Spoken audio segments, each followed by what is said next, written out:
You subscribe to Pando? That's so hot.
You subscribe to Pando?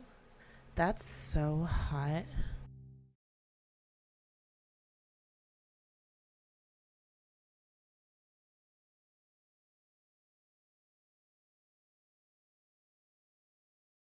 Oh, wait a sec. I think I got it right. I have to change a little thing. Just give me 1 sec, guys. Will be fixed in a sec.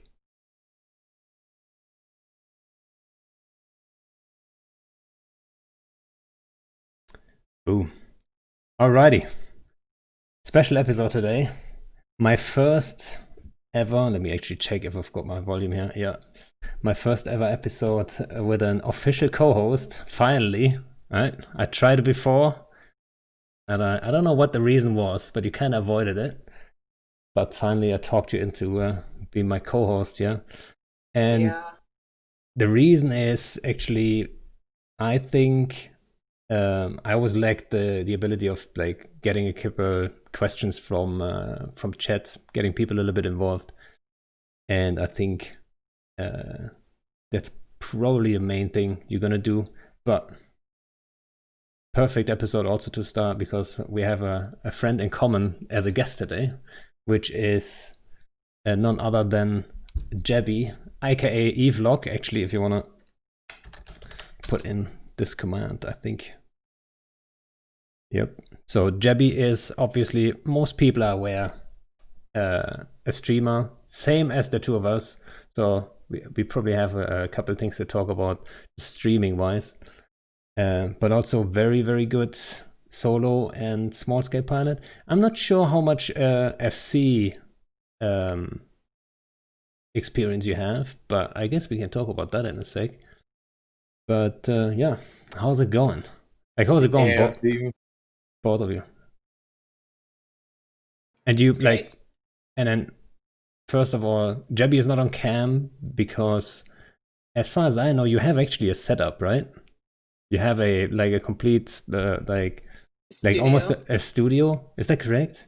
Yeah, and my lighting is currently kind of not appropriate for the environment, right? It wouldn't really look nice. It would be like all creepy and stuff. And thanks for having me here. And yeah, we have a lot of topics to go over. Seeing and PvPing and killing things and stuff. That title which you added to the card there, Pando. You only got the first version. There's a little bit of a story behind it. So the first version I sent you only had the Blob FC and Small Gang FC, right?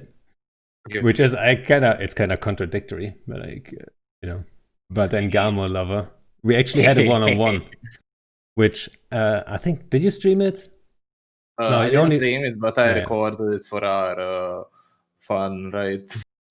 Yeah, so for those who are not aware, he like, actually, Miranda was involved too.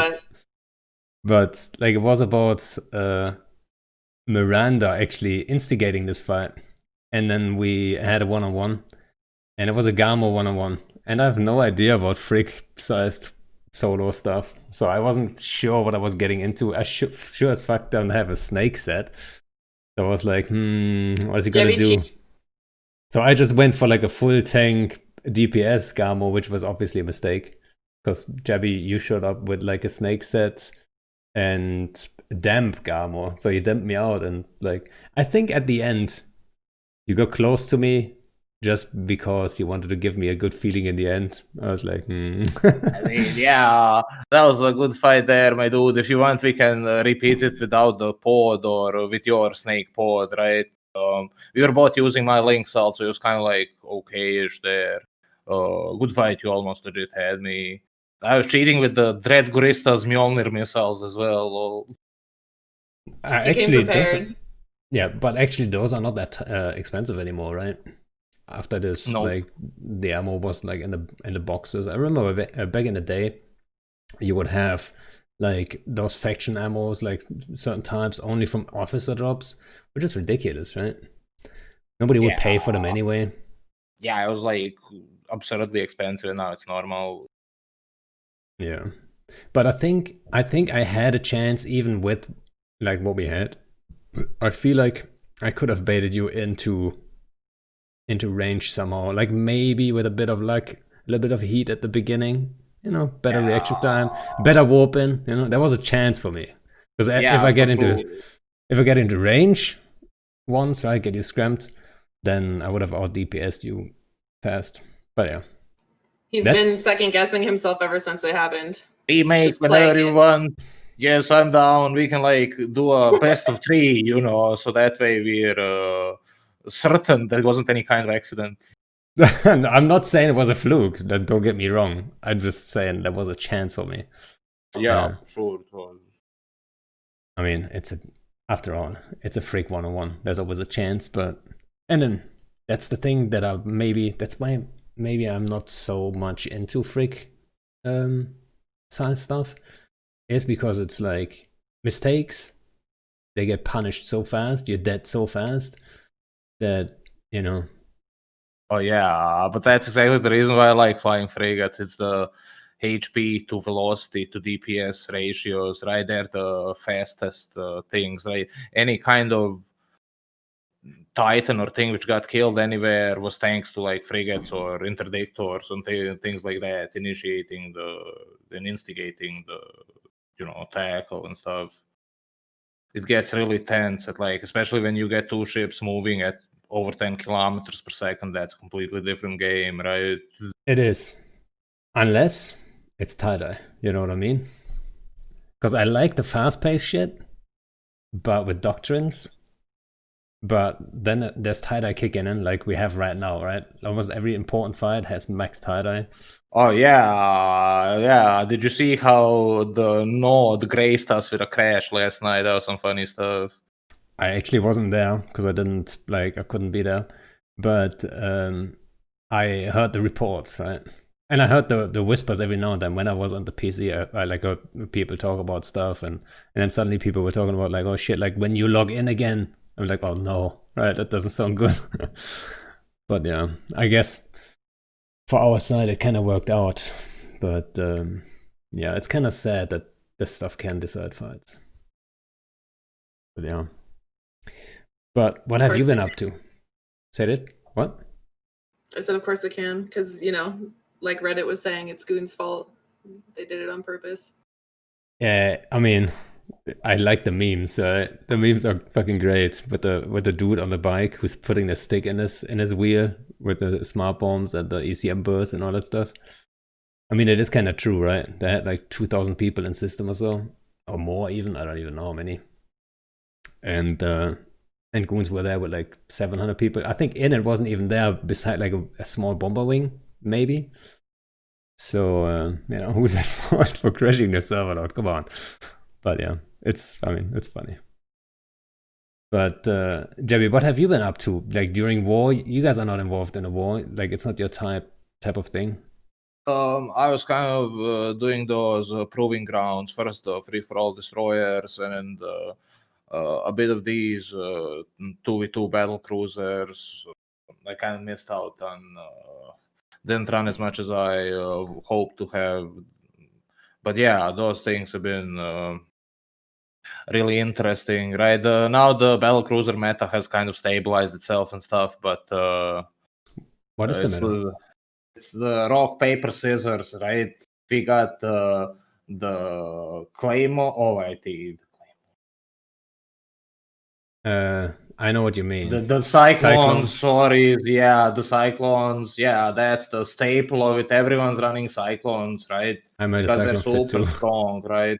Yeah, dudes running the old extender, ancillary shield booster, and hams and stuff. Like it's really nice. And then like Cable was running Myrmidons and Brutixes, right?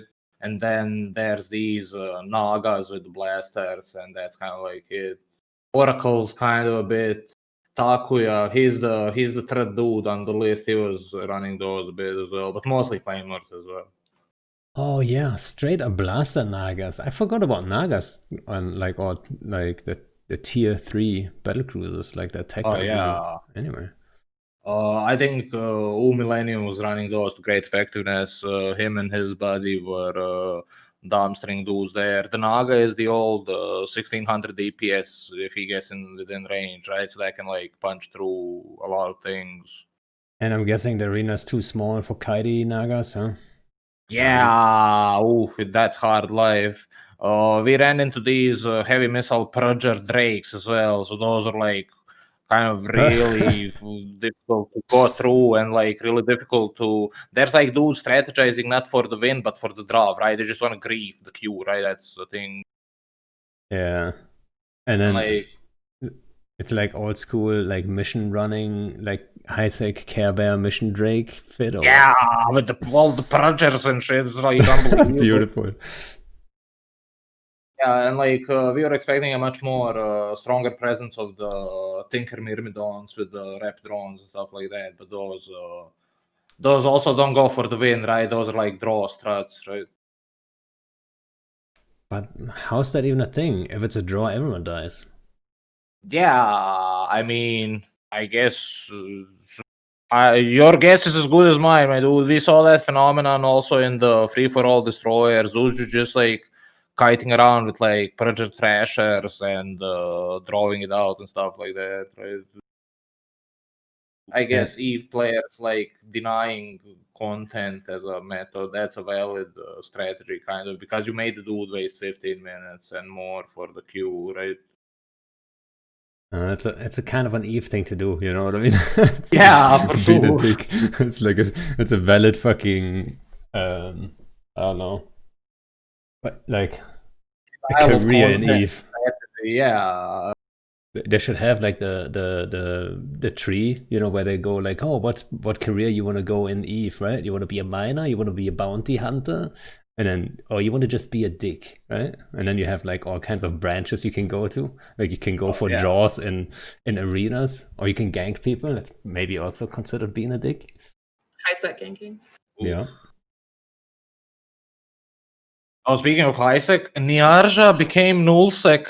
That was the class A shitstorm, if you pardon my pronouncing, right? That was like, oof, the forum thread got 1,000 responses in like 6 hours, and like it was glorious.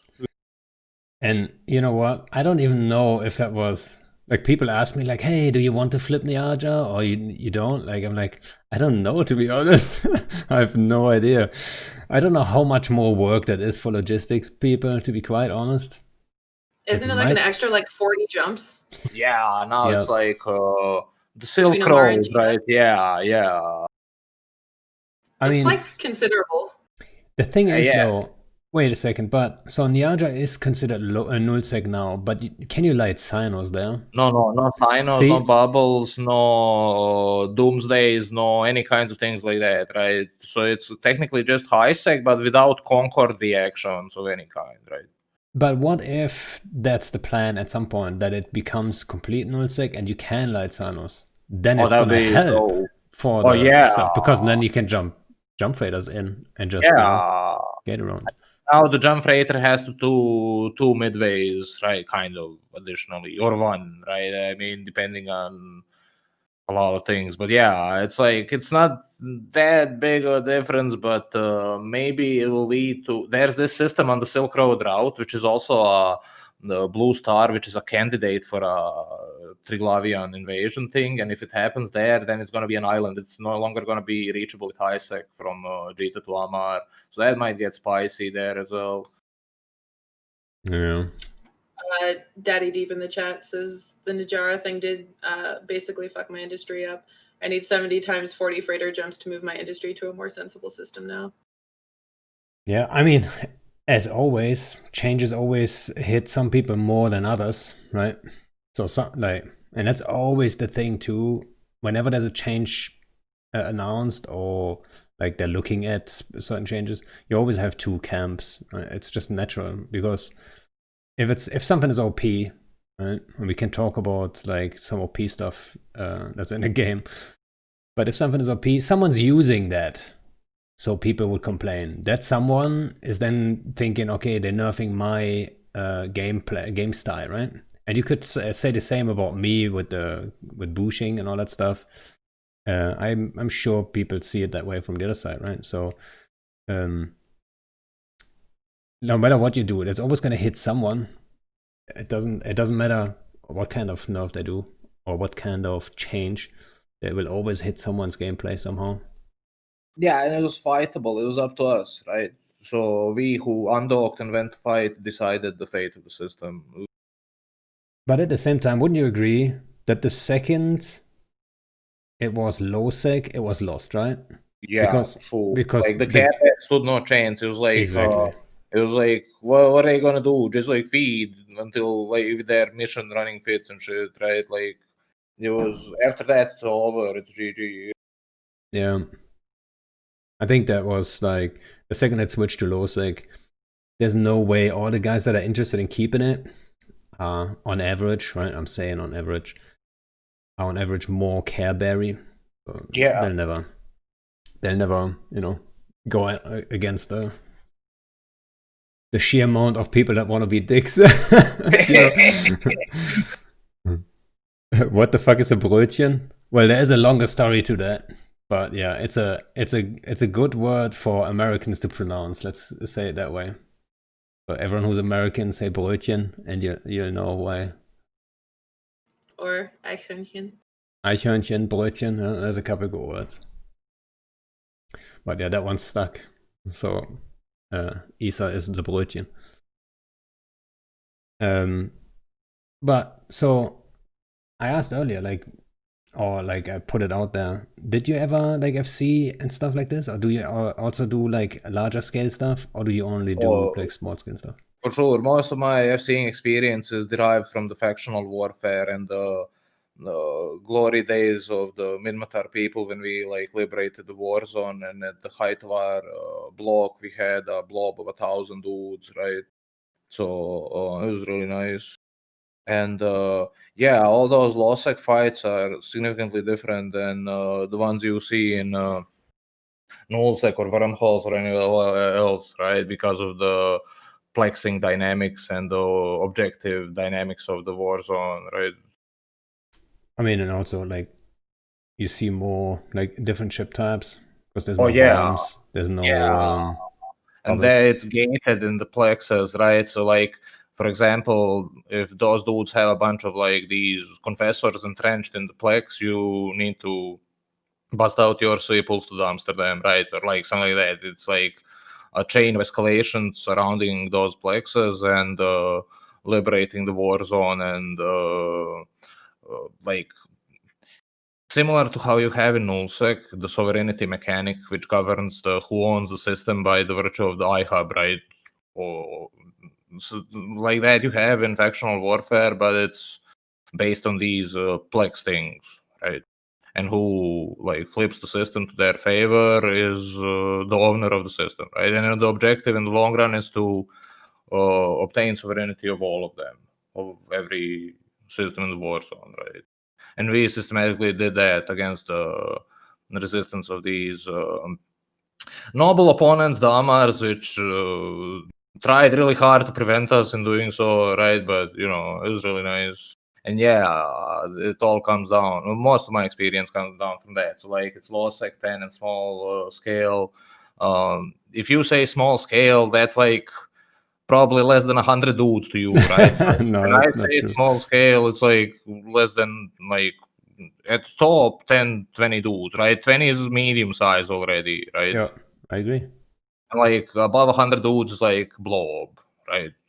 Yeah. So I can basically run any Even less kind than of. that is a blob. Sorry, Oh, what? sorry. Like even less than that would be considered a blob. Yeah. If they have a bunch of Logi or Markarials or shit, that's a blob for sure, right? When did you start in faction warfare? Because like that's where I started PvPing the first time, when faction warfare was introduced, and it was Minmatar faction warfare actually. So I joined that like very early on, day one basically. Nice. So the factional warfare was introduced as a copy of the roleplay between the CVA and Ultra Khan alliances, right? And I joined the Ultra Khan alliance basically as soon as I started playing Eve. So that'll be like 2013, right? I think. So from then to 2016, I was there. And after that, I've been just AFKing in Amamake, which is just basically the same thing, right? Just sitting there and, you know. Just dumpstering like Yeah, yeah. so mostly embracing that solo life or under-escalating dudes, right? It's best when, like, you have 100 angry dudes and you, like, get 3 or 4 people together and really fight them and stick to them, and that kinds of fights, actively looking for those. So what about the space weather? Because it's like it all spawned. Like, is it all spawned yet? Is that actually close to you right now? Isn't it? Wait, Amamaki. No, Amamaki is too far actually. No, it's wasn't like, it in that corner? Maybe if it spawns down there in Great Wildlands, but I don't like. If it spawns down there in Geminate, it could leak over to Akio and Toddy and like that kinds of systems. But I don't think it can reach Amamake, right? It's like the storms are really interesting conceptually, and the most interesting one to us being the one which prevents the cloak, right? And that's going to be a a really good hunting mechanic there, and the Care Bears are really happy for the mining buffs storms, right? If that hits your proverbial 1DQ or whatever, wherever the fuck they mine, right? There's gonna be a bunch of happy Care Bears there, right? Like those two things are kind of gaining the most attention. And allegedly, both of the blobs agree that if a storm spawns in the middle of the war zone there, they're gonna just pause until it passes over. What's your opinion on that? So first of all, like the reason I asked is because they all seem to spawn super close. So and I just wondered, like it just came into my mind, like is that actually close to Amamaki? But I just checked on the map, it actually isn't at the moment, and only 4 of them spawn so far. I don't know which ones. But yeah, I mean, a lot of people talked negatively about them, but I think in general, you know, they make it a little bit more interesting, you know, gives more like room for like new kind of stuff. Maybe there's like a specialized group that just, you know, fight in specified like, I don't know, storms and shit, right? Yeah, Storm chasers. Yeah. The more dynamic the Eve is, the better, because we have it all figured out, all the rating and all the fittings and shit. Like, so anything which kind of disrupts that status quo is a step in the right direction in my mind. Yeah, but so I forgot actually. I think I still have the thing on. Do I? Ooh, that's risky. It says image. Should I fucking show it on stream? Let's see what it is. It is actually the storms. All right. So technically, I want to make it a little smaller. So technically, like every resist has a storm, but then like, do you think there's like a specific storm that's completely broken, or do you think like they should keep it like that for now? I mean, it's kind of hard to tell, but no clocking is like really specific. That one's going to be the most sought after for sure. But at the same time, it's no cloaking, but it has just, you know, I mean, minus the M resist, but it doesn't have anything else but no cloaking, right? Yeah, but like you can hunt those dudes which are usually you need to get all camps. bent out of shape to kill a dude like that. You need to like spend like a bunch of time, and now you can just like interceptor him, right? So like that's kind of really interesting there. Yeah, or camps, right? Just Yeah. to jump in. Yeah, I didn't even think about that. No Tengus, no Vjetars, no any kinds of things like that. No cloaky bombers. No cloaky bombers, yeah. That's actually a good point, because that's the big difference, I feel like, between low sec, right?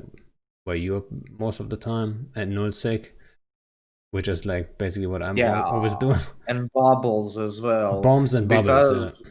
Like because of those lack of bubbles, you get a phenomenon in which dudes run absurdly expensive pods and everything, right? Because like you can't reliably tackle 100 Markarials with slave pods, no, amulet pods, right? That's not a thing, right? They'll Only in caps, and right? also if you bubble 100 Markarials, that's a normal thing. They need to burn out of the bubble and kill the Onyx or whatever broadsword, and it gets really interesting if you dumpster a bunch of these pods, right? And at the same time, being able to kind of freely field such things leads to unbelievably high quality fights, and like let's say undersized things. You get like Bifrostes and Kirins fighting in small plexes, right? Or things like that, right? So it gets disgustingly strong. It's like you get like 40,000 HP destroyers and like Tech 2 Logi frigates with them and shit like that. It gets really interesting, and you don't often see that kind of behavior in that moves. It's like more like cookie cutter fleets. We're running cormorants, jackdaws, feroxes, munins, and then we can like drop supers or dreads or whatever. Like kind of like deal. Yeah. So, I mean, that might just be the most impactful one then. And I've seen people complain about the 100% warp disruptor scrambler range. I'm not too worried about that one, to be honest. I mean, Yeah, no, the more tackle modules, the better, right? Dudes needs to have methods to commit, right? It's like there's a lot of ways to avoid having a fight and much less ways to instigate said fight. Yeah, and then the other one is more damage. It's more destruction. I'm a fan. And then the other one, warp speed. That's an alright thing to have too, right? So I'm not quite sure why people. Do you think people are maybe a little bit reluctant with changes? Always like, oh, for sure. It's like old man shakes fist angrily at cloud, right? Yeah. That's what's going on, right? That's like, oof, change success, right? Even regardless of what it is, right? That's just how it's gonna be, especially with an oldish game like Eve, right? We get a bunch of us dudes who are kind of deeply set in our ways and stuff, right? Took me the longest time to adjust to the like off-grid links becoming on-grid links, right? And that kinds of things, right? Or the deletion of the alliance tournament and stuff like that. I was like, oh, okay, then that's a change there, lol. I mean, the on-grid boosts, I think overall everyone agrees they're like a good change, right? No, or do you really that's miss just it? it's a straight up buff to the blob and nerf to solo dudes, right?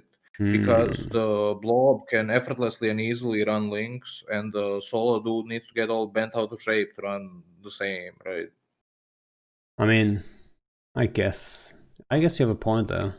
Yeah, like if you have fleet of like 200 dudes, you can like run 2 damnations, and like if your damnations are getting killed, you're having bigger problems in your life, right? You're always going to be within the range of those things, and they'll die last, right?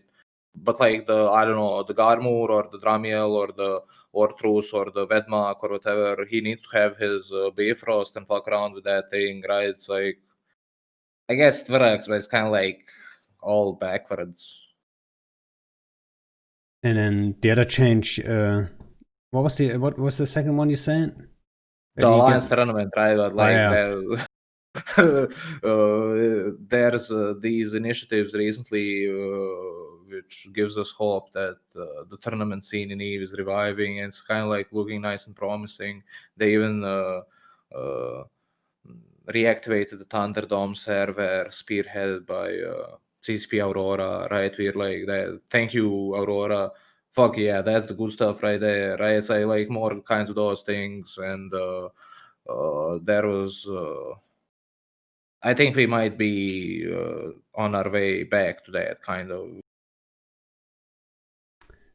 Yeah, I think so. I had Rise on, and we talked about. Wait, was it Rise?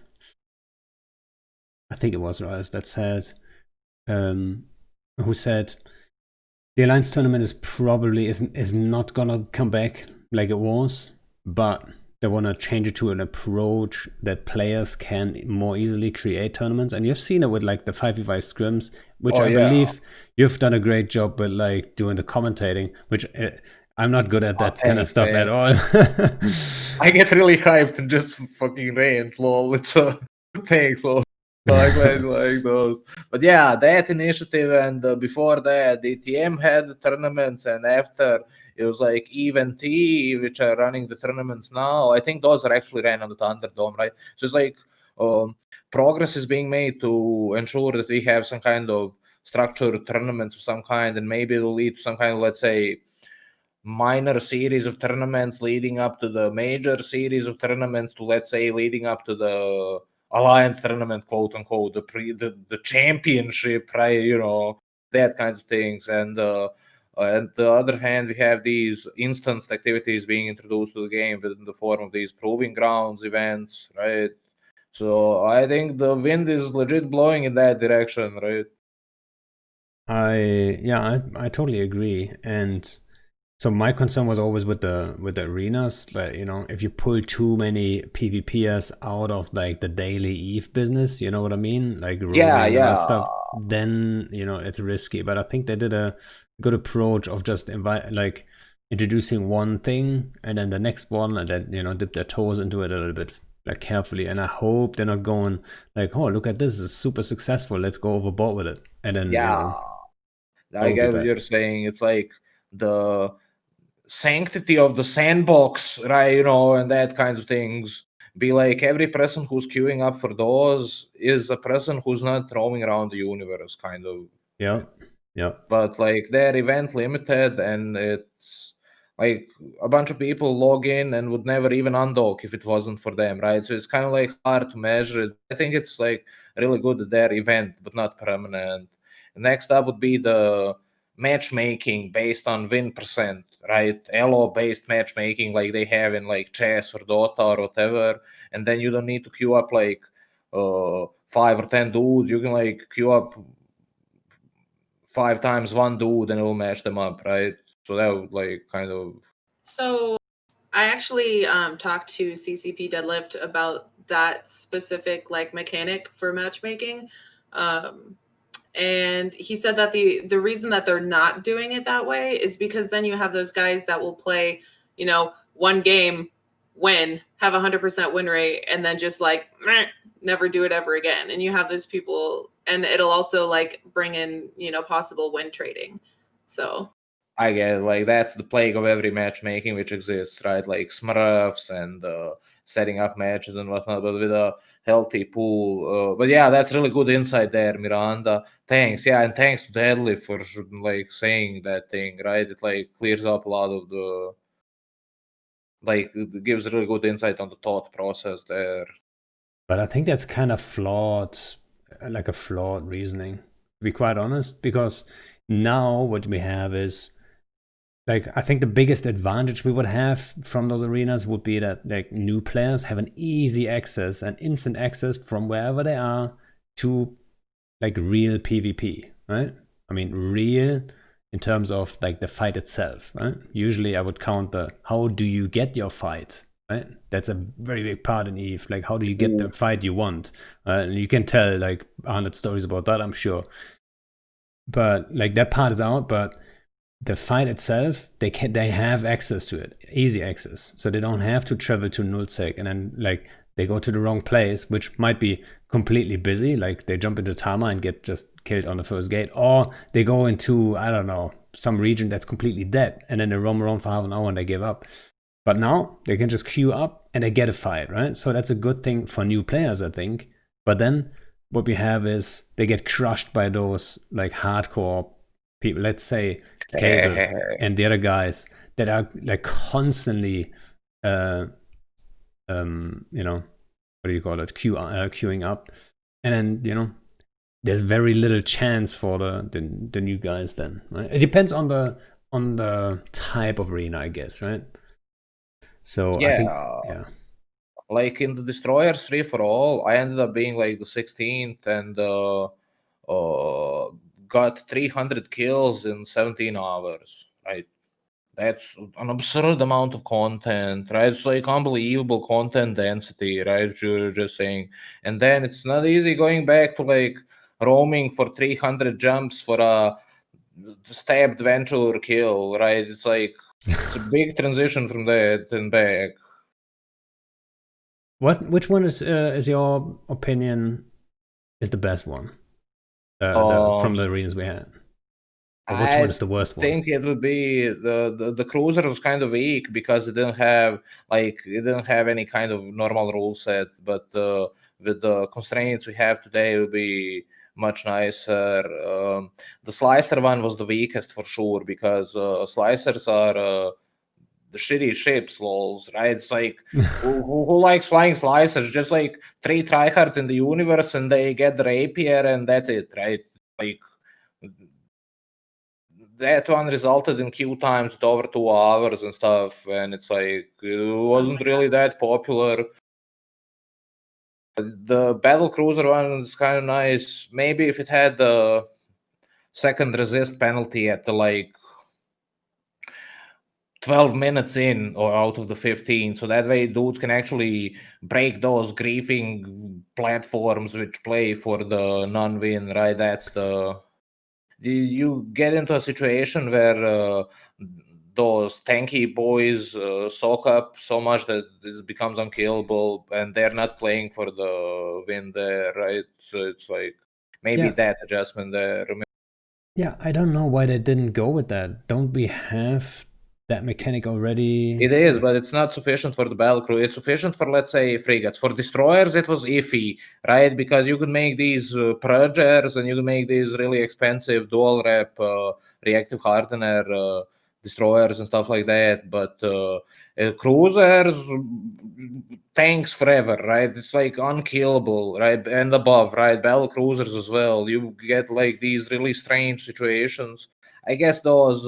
Not, it's a strong rock paper scissors kinds of situation, right? So I guess that's okay. But like, if one of the three sides is playing for the non-win and two are playing for the win, you'll end up with like a third of like really shitty matches, Yeah. just wastes of time of both. But yeah, I'm surprised they didn't put in the like resist nerfing thing over time like in there already, because like it's pretty predictable, right? That there's some ships that are gonna be like super tanky, and they just, you know, worst case they play for the draw. You know, Yeah. why didn't they put that in right away? I don't get it. But maybe it's at the 8 minutes in, right? 8 Is minutes that in now? Yeah, there is one, but it's Oh. like it's weak the bigger the hull is, right? Oh right, I didn't know that was in, because the in the cruiser thing, that's the one I didn't do any other, I think. No. Oh yeah, you missed yourselves the joys of running into 10 billion ISK Moas, 10 billion ISK Caracals, and that kinds of joyful eve things. Well, I think the cruiser one was probably the best one from what I can tell. It's also the first one, though. The destroyers one was really nice. I think that one garnered the most interest and participation. Oh really? The Ibis's one, the next one is gonna be the hilarious one. It's like literally everyone, alphas and everyone's gonna be like, suddenly you get 1,000 dudes queuing up for that, right? The Ibis? Oof, that's gonna be the craziness. Is the next one Ibis only? No. The rookie ships, right? But no fancy rookie ships, no hematoses, no any kinds of immolators or any kinds of things like that, right? Just like right. Ibis and those kinds of things. And like, so do they have fitting restrictions on it yet? Like, yeah, fitting and pod restrictions. Like it's no fitting real restrictions, but it's the for the cruisers they didn't have, but now for the Bell cruisers, if you pull up the proving grounds things, it lists there. It says ship restrictions, and they have these pod restrictions. There's a forum post there which lists it, right? It's like you can run the. Did they implement that? Lol, sorry, pardon. I'm just like checking it up. yeah, I know they were running. I'm not sure. There, don't. I'm gonna have to check it up and get back to you on that one. But so, like, one question then is, do you think they should get like make more of these? Do you think they should be like a little bit more rare? Because that's what I think. Right? They should do them every now and then. They have breaks in between, right? I agree with this, right? Otherwise, it will lead to like various burnouts and a bunch of dudes feeling compelled to run them because they're so dense and stuff. And I think it's like this kind of like at the sweet spot, but could be a bit less often, right? I agree with you there. So what's an arena you want? Gamo one-on-ones, yeah? Oh yeah, yes, and please, that kinds of things. 1v1 arenas would be dope as fuck, right? That'd be my favorite thing ever. Especially any kind of frigate 1v1, right? That'll be the dream. I was about to say, hey, what about kickies? But I kind of don't. Yeah. No, I don't want kicky one-on-ones. Because skyrocket. Exactly, the price would go up. I don't like that. All right, no kickies, please. No kicky arenas. So the nerf is as follows: mass increased from 1.36 million kilograms to 1.55 million kilograms. Right? That's it. The kicky one. Yeah. So like horribly oppressive, needs to be nerfed into the ground, and the dudes are like, let's just tickle it a bit. It's like a bit fatter, but not that much low.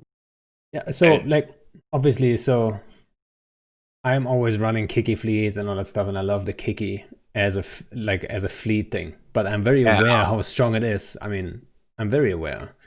But at the same time, as a fleet concept, it's not that OP, really, right? But it's, let's say, cormorants, talvars, that kind of things, right? It's like it just gets dumpstered by them. yeah, I mean, it should get, right? Usually, we like it always depends on how do you get the engagement, right? And that's the thing we were talking about earlier, like how do you get the right fight for what you fly. But at the same time, at the same time, I'm also very aware in like solo stuff or in like low sec, the like super small scale, Kikis dominate, right? Yeah, like here's the situation. I got a Jaguar orbiting me with an afterburner, has 2 webs and a tracking disruptor on my Kiki, right? And I'm just sitting there. I have a micro warp drive, so I can't really get away from him any kind of way. And I still track through that and kill him, right? That's absurd, right? That should never happen like that. So it's like he tracks too much and applies too much. It's like even at 44 kilometers with the long range ammo, he's like going to perfectly track anything, right? It's like just gonna apply no matter what. So yeah, it really is oppressively strong at that scale. And that's like you can make harpies and things like that face tank it, right? That's agreeable, but like he'll kill a ramjag for sure, right? In the Kiki, right? He'll cost out of the scram kind of and kill him ish on the approach. There's no way he'll like if the Jag doesn't have a bunch of bodies, it's gonna be a hard life for him. Yeah, I mean, we've brawled like let's say like you have like 100-man Kiki fleet, and then they come up, they show up in like 100 plus even retributions or anything smaller too, right? That you would think like is maybe a decent counter, just ISK-wise they trade well, but we kill them so fast. Like I don't even call targets, right? Because they track everything and they play everything. If the tracking was shit though. Sort by name and shoot descending, right? That's the methodology we use when you're like running trashes and shit, which like dies faster than you can broadcast. The fleet window is constrained to 1 broadcast per second. It won't show more often than that, no matter what. It might show on your local client, but like to everyone else, it won't, right? So like if a bunch of dudes are broadcasting for reps and shit, it'll like space it between them, and that's how you get those things where like dudes broadcast at the same time and one of them doesn't go through, right? It's like you for sure know what I'm talking about, right? You've been dealing with it for the longest time. And then you're like just like, oh, sort by name, fuck it, and pop them, right? I don't even say that, to be honest. I just like usually what I do is like just say just kill everything. It's my favorite command. If it's like if we have the DPS and stuff, like I just go like just kill everything, go by range, right? What's closest, just kill that first. And then you have some overlapping DPS, that's fine. But like everyone just spools up. That will, right? No friendlies though. Yeah. But yeah. I mean, that's exactly also what I said on the Reddit thread, right? There was a Reddit thread about the Kiki nerf, and I instantly said, like, I'm surprised, like, why didn't they go with the tracking? You know, like, I don't get it.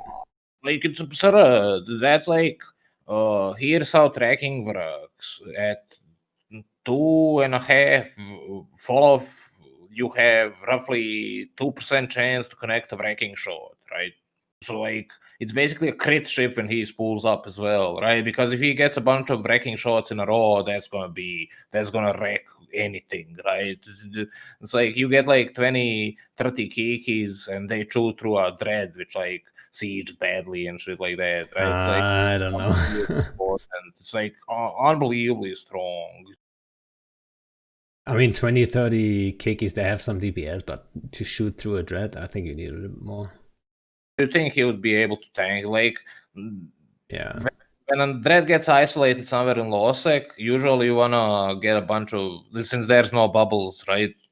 And it's not like you either wanna send a broadsword on him or you wanna send like 50 dudes in kikis to orbit him with a long point and shoot him, right? Or some shit like that, right? It's really different than like that nullsec where you like bubble him or drop your own shit, right? Or that kind of thing. I mean, yeah. I mean, What kinds of kiki? You run the micro warp drive, extender, adaptive, right? With the DCU. No, the what? I run them with ABs because like, and I've been thinking about switching to MWDs, especially since the fights kind of changed a little bit. We used to fight way more like capitals and stuff, right? Like, so when we tackle a rock call, it used to be the reaction that people jump in like the first couple supers, right? Let's say 10 supers, so a small amount, and we can tank those 10 supers on AB fairly easy. I think we can probably tank them on MWD too. And then another reason for AB is actually the fleets are called Kiki Stukas, right? Because we have bombers with them. And if you have MWDs, that makes me nervous because then you bomb your own fleet and it's not as forgiving as ABs, right? So at the moment, we can tank a full squad of bombers, but if you're MWD, your signature is so big that if you then get bombed, even 2 or 3 bombs, I didn't do the math, but I'm guessing 3 bombs is all it needs. And you can lose the entire Kiki fleet, right? Now imagine, it's a 200, or how much is it? 160, 170 mil maybe per Kiki, totally fitted.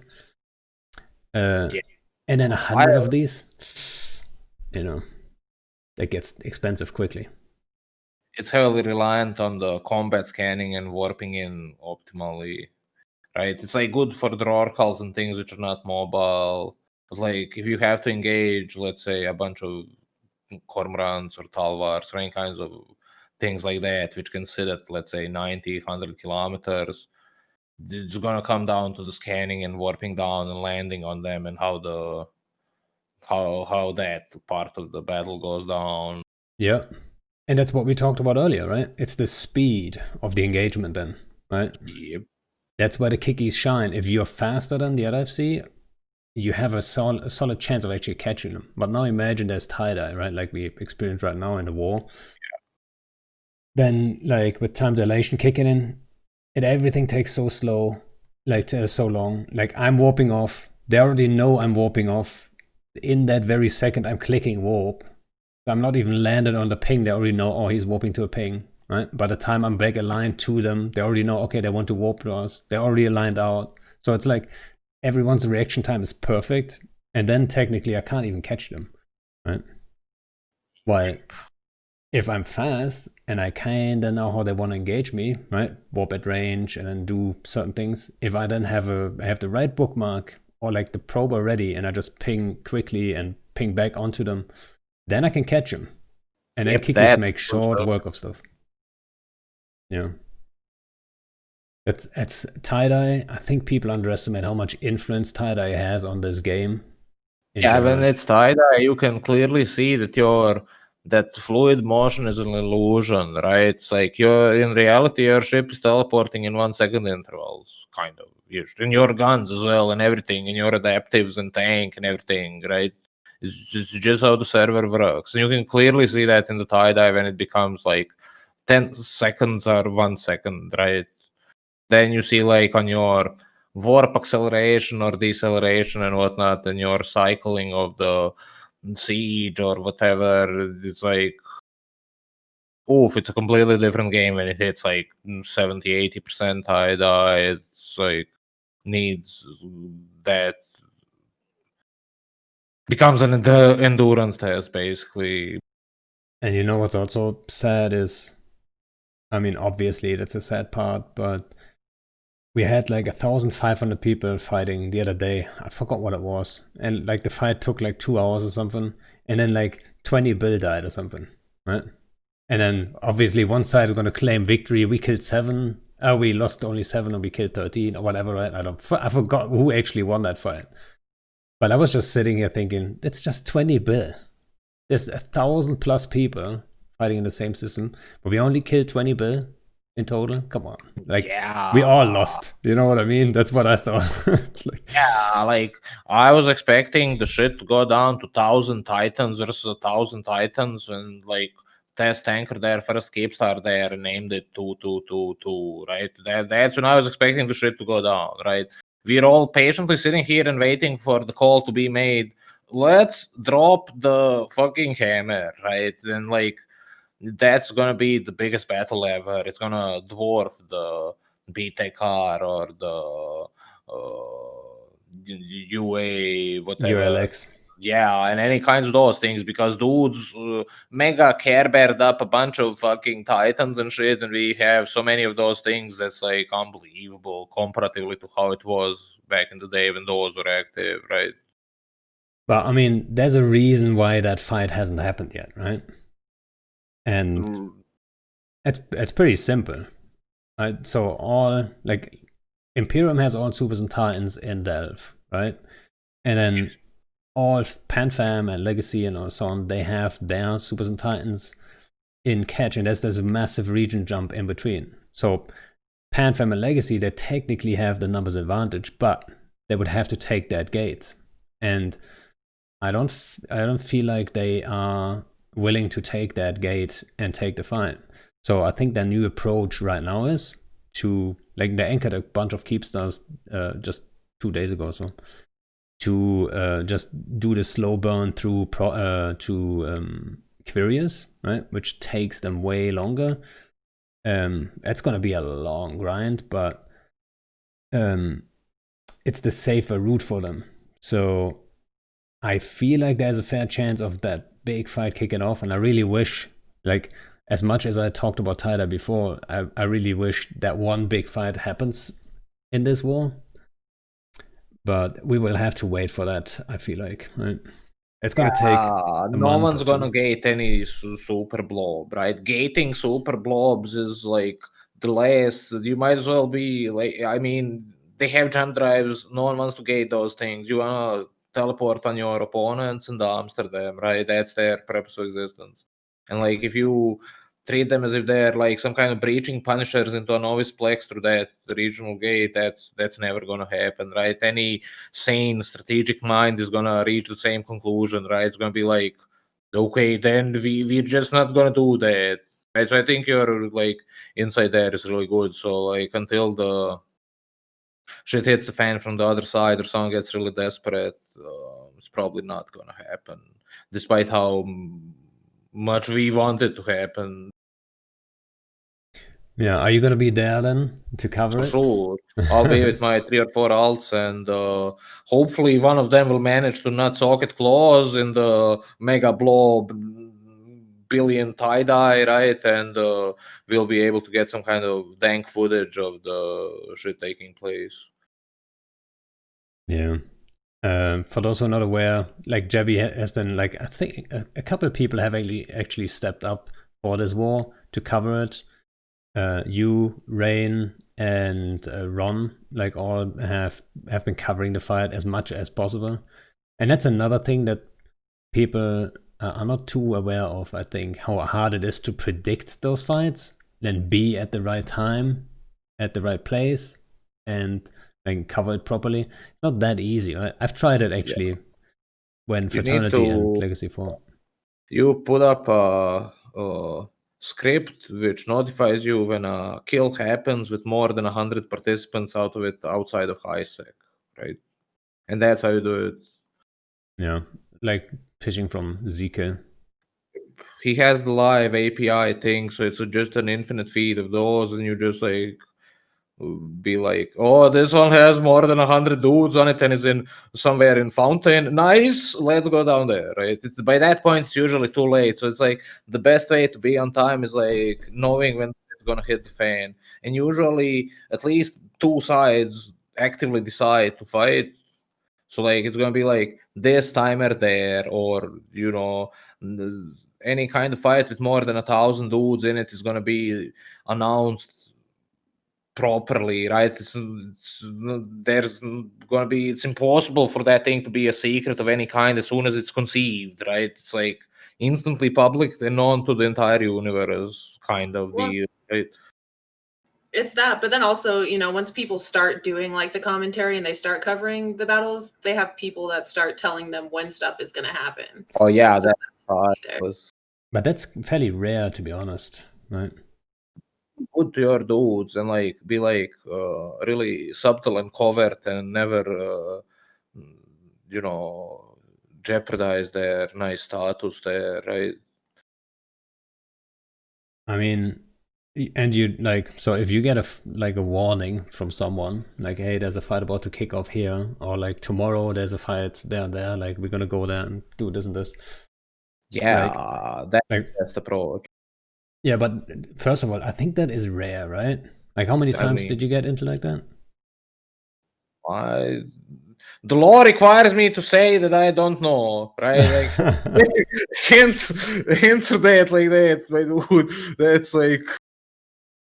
Oh, right. I mean, I don't think that's too much of a problem to say. Like, yeah, you get entered from people. Like as soon as you like, as soon as Miranda has a really good point there, like as soon as you start providing this really good commentary for the shit happening, and specifically it's even better if you're like, the more neutral you are, the nicer it is, because you're not like shilling for anything or whatnot, you're just like saying it how it is, right? And then like dudes just approach you from both sides of the blobs, because like that's the same reasons why we have kill boards. If there's no footage of it taking place, might as well not ever happen, right? There's like, the winners always wanna smug there and be like, oh, we dumpster those dudes, and there's these undisputable videos which will never be deleted, how they got dumpstered, right? I think that contributes a lot to the how it goes down, right, and how it becomes notified. And I'm super grateful for like anyone who hits me up with the things, and I always try to be there. The last big one was in Losek and Lantor, right? There was this snuff blob getting this huge fight against everyone else basically, and it was like really nice, but it was unrelated to the war though. And that was actually funny because like everyone was having this massive war and stuff, and then you have like 10 build die here, 20 build dies here, and everyone's like running to Reddit for like those peanuts, right? Everyone's celebrating their peanuts. And then the Losec guys kick off a fight, and it's like 350 bill, and I was like, okay, that's kind of nice. It was spicy to say the least, because like both sides was like, let us not grief each other's with the timers for the 3 months, and instead we'll just settle it and go for the fight. And that's how it went down. Like Lantern, what the fuck's a Lantern? That's nothing. That's a shitty, meaningless system in the middle of nowhere, right? It's like, it's just an active decision from all parties involved to actually go fight each other. Gentleman's duel. Yeah, kind of, but like 6 ways. Yeah. But yeah, I think from all the guys that are covering the war, you're probably the most neutral, right? So you probably have the best chance of getting into Legacy. Sorry, what? Pretty much everyone else covering it's Legacy, because Rain covers it, and then Ron. So we have PL and Test. I mean, I think both Rain and Ron do a really good job at being as impartial and unbiased as possible, right? So they're all like what I'm trying to say is thanks everyone for like, if we cover it from like every possible angle, then like we can all see the truth there together, right? It's like much easier to do it like that when together we're all greater than the sum of our parts kind of setup. Well, that's true. I think. Sorry, whenever we talked at the same time, like one of the mics breaks up. I think it's kind of, I don't know what it is. Must be the Discord server. No, like repeat. What did you say? I was just saying, I don't think, no matter what, I don't think the truth is ever going to be accepted by anybody.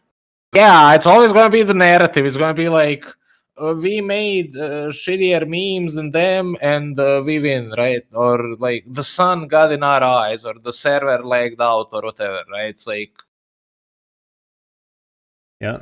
I mean, the server excuse is kind of legit. I mean, yeah, the server excuse comes down to some dude there sitting behind the desk and saying, okay, teleport in 1,000 more dudes, we're gonna fucking crash it, right? So that decision has been made in the chain and it gets carried out by the whoever's there, right? It's not an accident that kinds of things happens. Yeah, and Zeit verloren says cover wars and 10% tie-dye, stream for literal days to show on fire. You get partner in 2 weeks, easy. I'm not sure if that's so easy. I'm not sure. So I'm not sure everyone could cover and then talk for hours, like for example Ron can, right? I know people like to shit on Ron a little bit, like call him Crayon Ron. I mean, it kind of fits because he's also like an ex-Marine and stuff, right? Yeah, that's perfect. So I hope he appreciates the memeing and stuff. But yeah, Ron's my good friend of him. He's like, he has this really nice vocal. I can listen to him forever. But I don't think everyone can just sit down and then talk about hours, like talk about stuff for hours, right? It's not that easy. No, Yeah. and he also, if you've noticed, he will get thousands of views pretty much every single day. He's been doing this for a couple of months. He's literally streaming 12, 13-hour days every single day, and he's still not partner. So I don't think that's really fair. He's not partnered? No. Why would Cypherlon say something like this then? Who covered the thing and got partnered because of it? Jebi has been partnered for how long? For years now. For roughly a year and 8 months now. Yeah, there you go. Toxic. Cypherlon, toxic. He has applied multiple times. Yes. Even wrong. He's gonna get it one of these days. It's just like the indie grind, kind of. Yeah. But talking about that, like, what do you think? Why did you start streaming in the first place? Oh, that's a funny story in and of itself. Before I started streaming, we have finished liberating the war zone twice and killing off all the Amars, and there was literally no one left to fight in a radius of 50 jumps from Kamala, right? It was like everyone got exterminated by the rusty blob, and I didn't know what to do with myself, so I would just like watch these Eve streams and sit in my snakeling armor and go like say hi to whoever I see in there streaming, kill their ship, send them like billionaires, talk a bit to them and stuff. And before I even kind of realized it, the Garmur had like 100 kill marks and shit. Always some funny stuff. And Rain and Casper and Panda and the dudes was like, yo, go stream Jebi and stuff. And I was like, yo, my dudes, I have a shitty vocal and I'm not really the prettiest person or anything. And like the community was really nice and welcoming from the start. And everyone was like, it's okay. We got you, Jebi. And that's how it all started, right? Basically from killing streamers to streaming myself kind of setup. You know what? I think a lot of that was maybe my surprise when I first started streaming, is like the community on Twitch is just way less toxic than everyone's so fucking nice, right? It's like, thanks, my dudes, for being so awesome. Like, it's easy to feel loved and appreciated with a community like that. But you're also really entertaining, Jebi. Like, I'm not just saying that because you're on, like, you know, because I'm in your stream all the time. Like, you have me cracking up the entire time you're streaming. You're like, you're an entertaining person.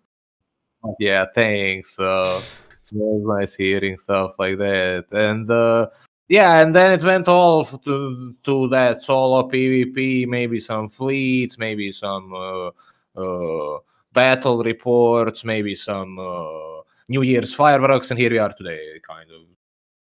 And I have to say, like, at the beginning, when I saw you stream the first couple times, I was like, what the fuck is this weird swooshing? I was like, what's he doing?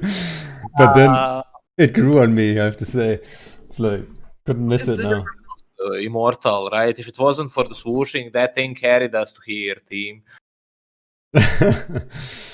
Yeah. And so, if you would look back, or actually, we have got one question. When I first like before the stream, right?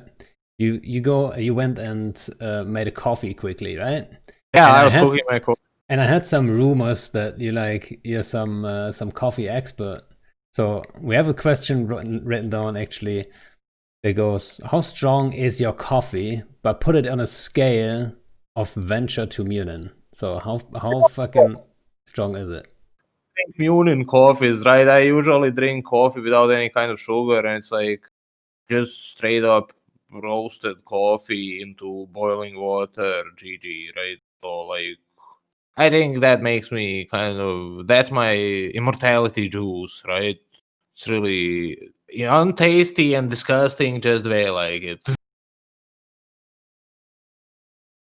And so that was actually my prediction, right? Wasn't it? Yeah, exactly. That's exactly what I said. He's gonna say Munin right away. Yeah, no normals could drink that. Like elephant drinks that and gags, right? Like that kind of coffee. I didn't know elephants like strong coffee. Maybe they do. And so we were talking about this, the streaming before I interrupted. I didn't want to miss out on that question. I had my eye on it. I'm like, oh no, we can't miss this one. But we were talking about streaming, right? So in my case, I remember I was thinking about streaming for so long before I first did it. Like, did you have the same thing that you started, like you thought about streaming and then you didn't do it for like a long time until you first did it, actually? For sure. Man, I'll tell you the God honest truth. The hardest part of streaming is clicking the start stream button, right? After that, it's autopilot, right? But like making sure everything is normal and prepared and that you're in the right place for doing it and everything. It's like, you're right on the money there, pandas. And so, like, it becomes easier with time, you know? Yeah, it's That's what I like feel. kind of an experience thing, right? But not like experiences in thing which you experience, more like experience as in RPG you have experience for levels, right? That kind of, like the first time you do something versus the 1,000th time you do something. Well, that makes sense. It's an experience thing, but without the experience. It's also like, now that I've been streaming for a while, I talk a lot no matter what game I'm playing. So like if I'm on voice activation playing just like League of Legends with someone or something, they're like, holy crap, like you talk constantly and I can't like turn it off because it's just like it's a habit now. When you're gaming, you're talking. Yeah, the vocalization of everything which is happening on the screen and the thought process and everything. Yeah. Oh, really? I never noticed that you talk a lot while playing any games. I mean, it's harder to talk a lot during Underlords, but like... Oh yeah, Dota is the best game ever after Eve, kind of. Hey, you know what? You never shut the fuck up, Pando.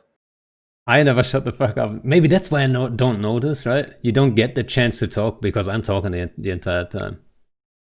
And also, Shines, we haven't played PUBG in like how long? I don't even know. I kept asking you, but like the shiny boy has no time for me. Tonight? Alright. Where was I going with this? I actually forgot. We were talking about Underlords.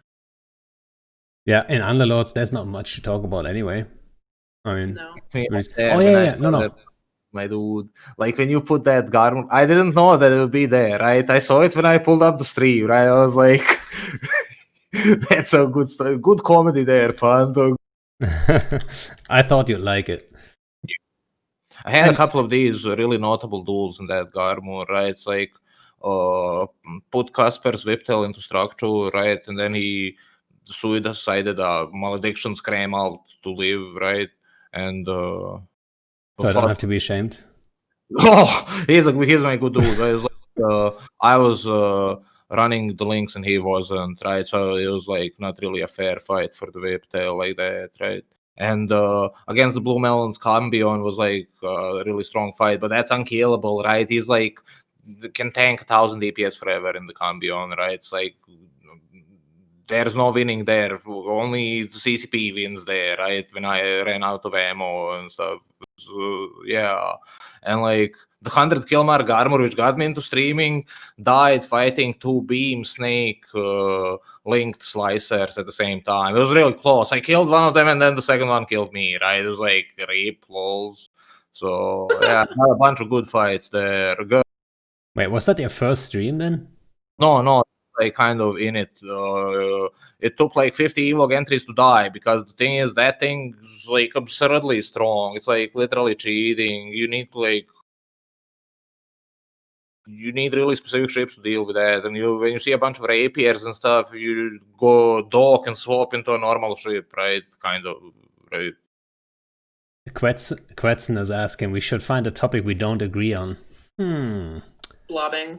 Yeah, it's like blob is the worst thing ever. But like I'll always take a fight against, let's say, 100 Kikis and 100 Talvars for sure, right? I'll never not take that fight. But in the Kikis against the Talvars, there's like all laws. That depends on a lot of fucking things there. It's like attritional warfare is super strong, right? So let's say we have 1,000 trashers in the station and they have 300 confessors in their station, right? So if we exchange like 3 trashers for a confessor, we win, right? It's like an auto win. Even though it looks like you're feeding, you're not. You're winning that, right? If you manage to get some kind of, anti-blob setups, right, like that. But I would always argue if you have 1,000 thrashers and the other side has 300 yeah, I meant like a stock, like a staged. And let's say you both have 100 dudes capable of fighting, and that's your storage, right, in your staging, right? After that, you need to JF and cook more of them. I would argue though. So let's say, like, if you say it like that, it's like 100-man fleet duking it out, and you come with thrashers only, and I come with confessors only. I would argue the confessors would win, because I would always take the thrasher side, my dude. No, like, so listen. Hey, I can't believe we actually found a topic we disagree on right away. Thanks, Captain. Yeah, so listen. So what I think would happen is you warp in with your thrashers and you try to just, kill 3 confessors for each, or like 1 confessor for each, like 3 thrashers. But the problem is I win the fight. Right? You have 100, I have 100, but I win the fight. So over time, I will kill more than just 3 thrashers per confessor, really, right? So you will lose 100 thrashers every time you engage, 100 versus 100, and I will sometimes maybe lose 30 confessors.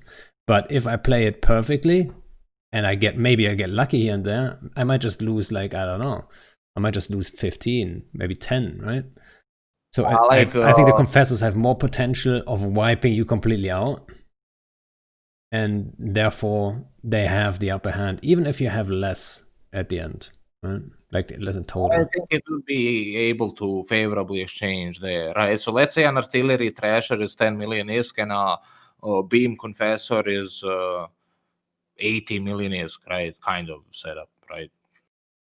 ISK-wise, you would win, yes. Yeah, and that would be, and you're probably thinking about like fights in nullsec and in open space, and I'm always thinking about like fights in plexes and the gates and things like that, right? So that would like the war setup would be crucial there. If like the thrashers can land on 0 of the confessors, that would be the bloodbath, right? There would be a bunch of dead confessors there no matter what, right? Like if that kind of situation can happen, then we're gonna favorably exchange. But if you can like sit at 47 kilometers and beam us down, then we're gonna have a really bad day burning into the beams and shit, right? It comes a lot down to the meta I'd love to test it. games and how the engagement starts and who makes what decisions, and if you can bubble the blob or you cannot bubble the blob, or you can. First of all, Thanks for the good question, Quetzen, and thanks for all the subs, dude. And I know that's not the first time too. Quetzen is a little crazy. I would love to test that. I would love to take 300 confessors, and then you take 1,000 threshers, and then we form 100-man fleets both, and then we duke it out. Fuck yeah! That would be really nice. I'm down for that, my dude. Fuck yeah, we can set it up. You think you can fill a fleet of 100? No, but like not even close.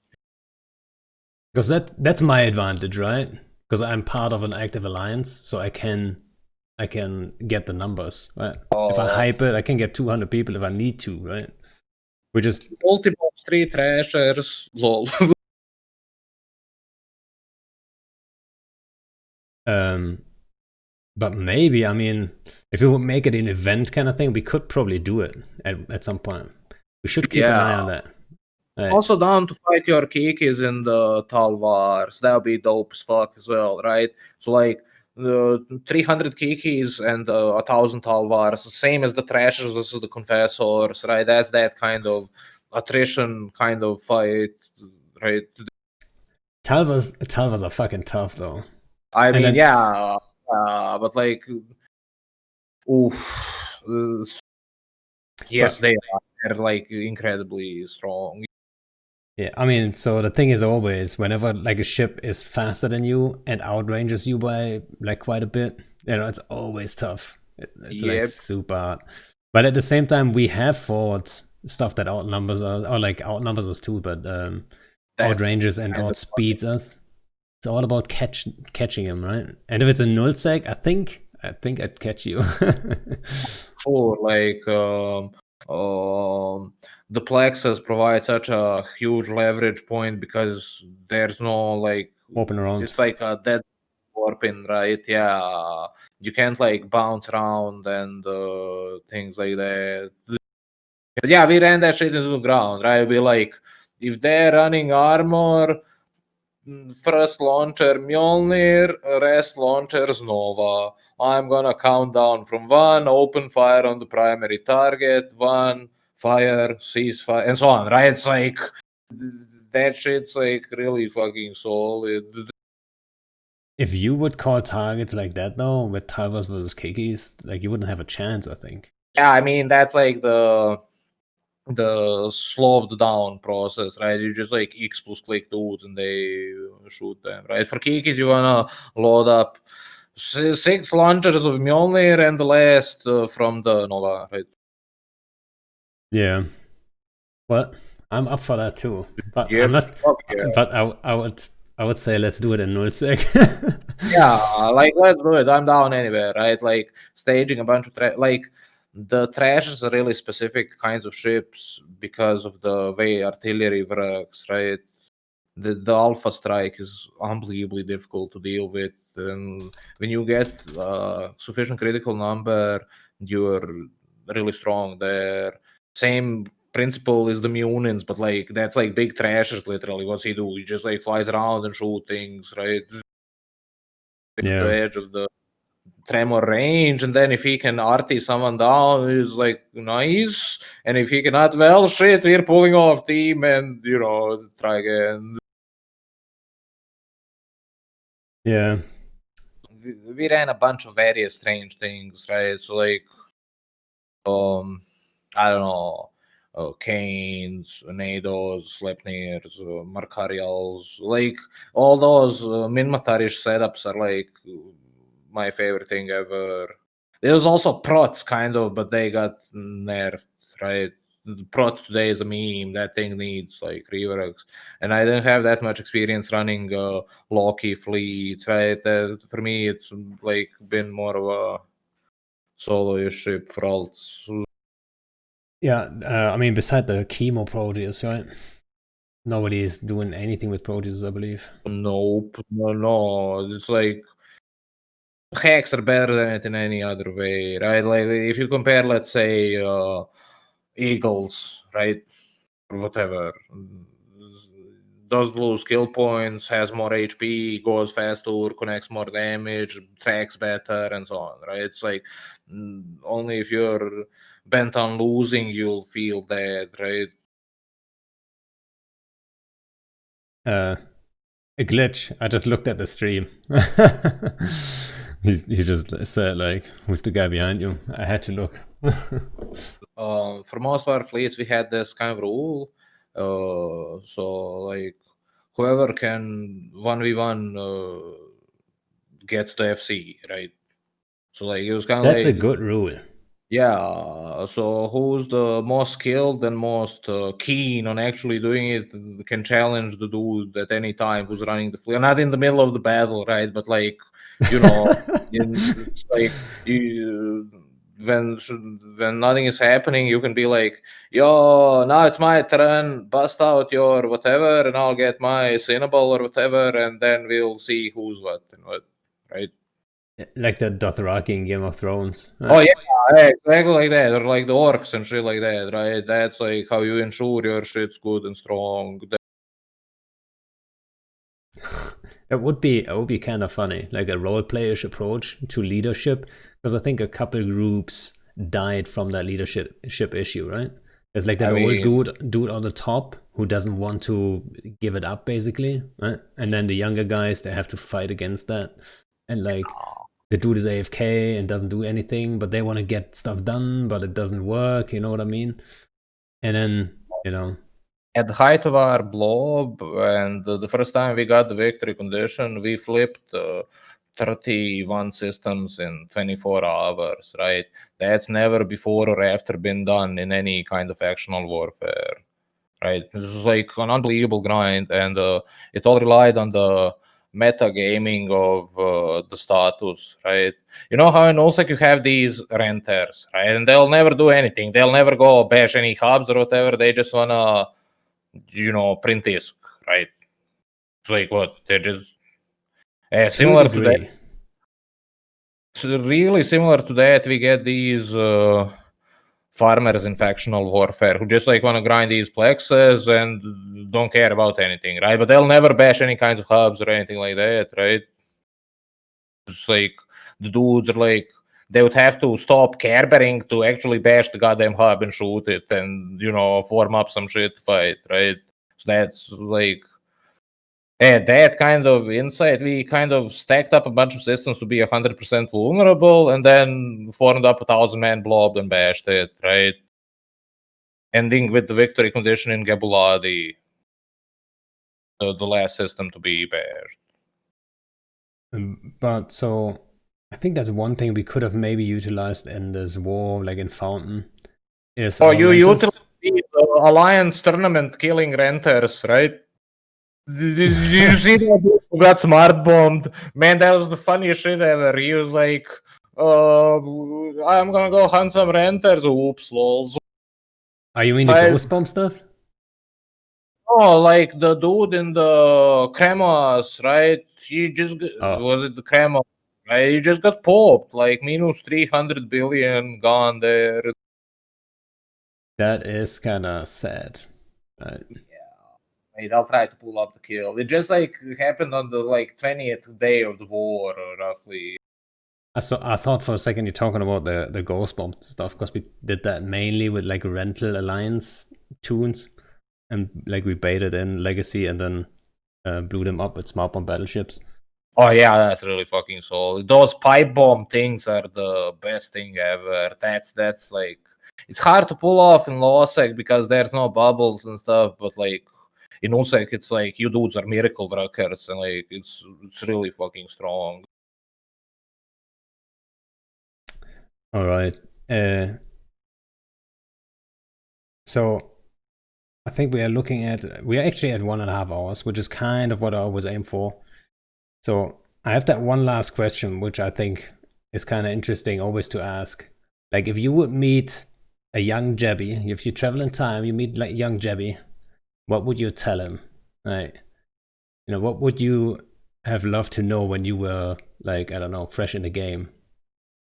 Oh, I would tell him a bunch of these lottery numbers and that kind of thing. So like, hey, my dude, so here's these kinds of things, and take care, bruh.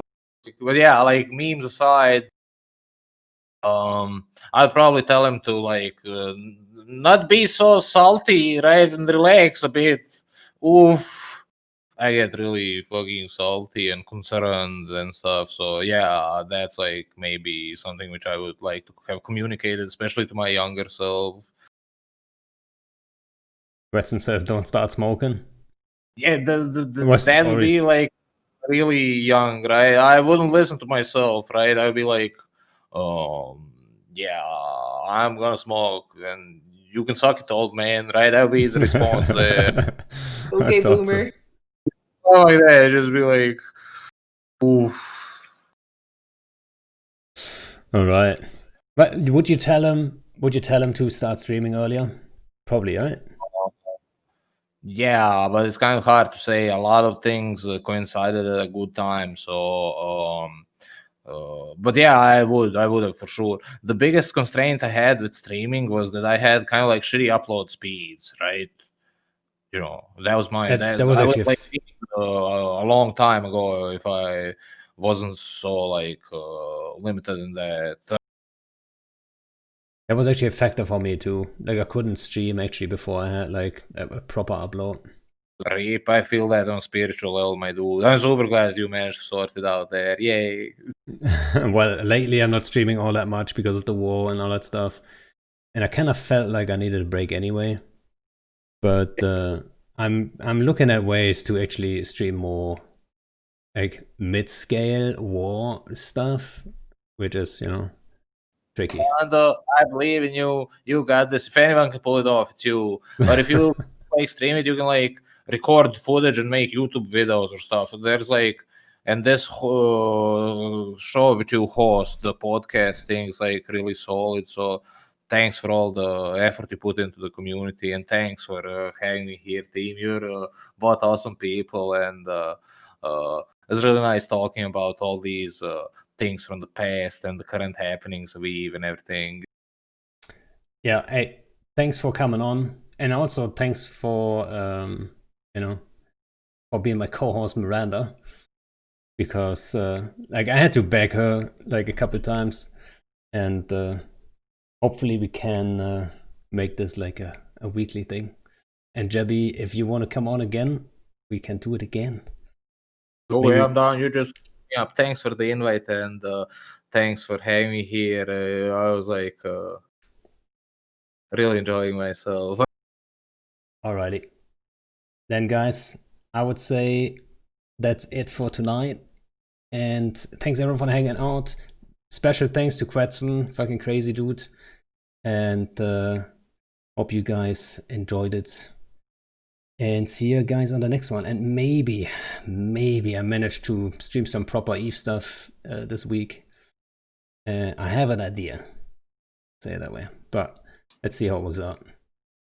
Oh, also, hey Apex Swoosher, I like that emote. I would like you to know that I made that emote for Jebi, so I'm shouting out to myself.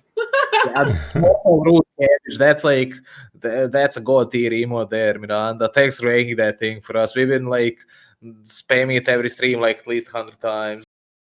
I love it. Also got tier name, Apex Swoosher. That name is pretty on point. Yeah, sure. That's like the true dedication. When I first saw my good dude Apex Swoosher in that Twitch chat, I was like, oh, that's my buddy right there. What alliance is the middle of C? That's Jebi. He is in Hydra. All right. But if you want to know more, there you go. And for everyone else, thanks for hanging out and see you guys.